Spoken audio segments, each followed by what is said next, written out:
Байдылда Сарногоев. Сарногоев поэзия майданына кошулган өткөн кылымдын 50-жылдарынан тартып эле окурмандардын калың катмарынан сүйүктүү акынына айланган. Анын «Ак калпак», «Ашуудан берген отчетум» деген китептери колдон колго өтүп окулган. Бул анын ырларына биринчи кезекте улуттун салты, маданияты, тили жана руху терең сиңдирилгендиги менен ар бир сабынын кыргыздык мүнөз, кыргыздык бөтөнчөлүктөр көрүнүп тургандыгы менен жана юмордук белгилеринин күчтүүлүгү менен байланышат. Туулган мезгили так эмес. Акын 1932-жылы 14-январда туулган деп айтылып жазылып жүрөт. Бирок ал 1928-жылы жарык дүйнөгө келиптир деген пикирин жубайы Зина Сарногоева эскерип калчу. Өзүнүн да метрикам жок. Так чыктым бейлүүгө, мезгил өтүп калып чыктым бейлүүгө. Айтор билбейм, атам энем билбесе айтып бермек менин жашым жөнүндө деген ырсаптары бар. Ал кезде туулгандары менен күбөлүк жазылбай калган экен. Кийин жогоруда датанын туулган жыл катары белгилептир. Киндиккан тамган жери Талас облусунун азыркы Талас районуна караган Кара Ой Буденновка айылынын Кулданбес кыштоосунда туулган. Акындын билим жолу. Ал мектепти шаардан окуу ниетинде Жамбылга барат. Ал жерден окууга алынбайт, Фрунзеге жөнөйт.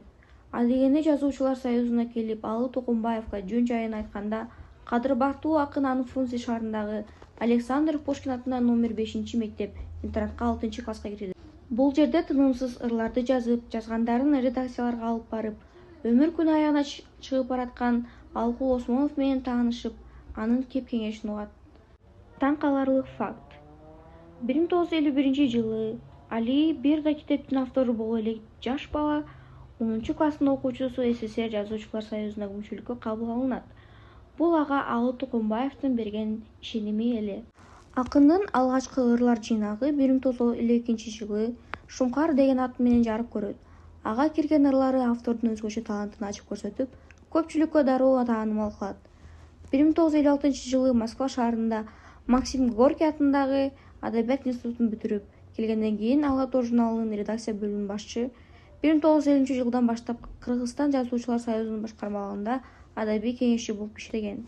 Байдылда Сарногоевдин көптөгөн чыгармалары орус тилине которулуп чыккан. Ал эми 1986-жылы Ашуудан берген отчетум аттуу ырлар жыйнагы үчүн Кыргызстан жазуучулар союзунун Алкул Осмонов атындагы адабий сыйлыгына ээ болгон.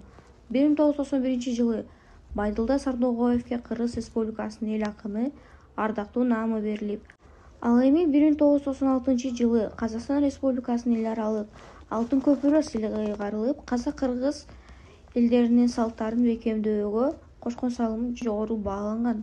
Байдылда Сарногоевдин көп ырлары обонго салынып, эл ичинде кеңири ырдалып жүрөт. Алардын катарында Жылкычы бозой, Ак чыны, Кызыл гүл, От койгун махаббатынын милтесине жана башкалары бар.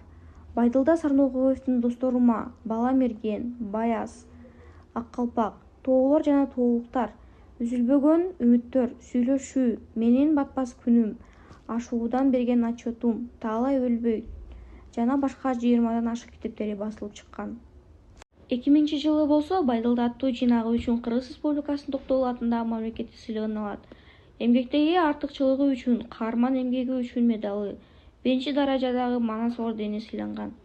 Байдылда Сарногоев 2004-жылдын 19-ноябрда узакка созулган оорудан кийин дүйнөдөн кайткан.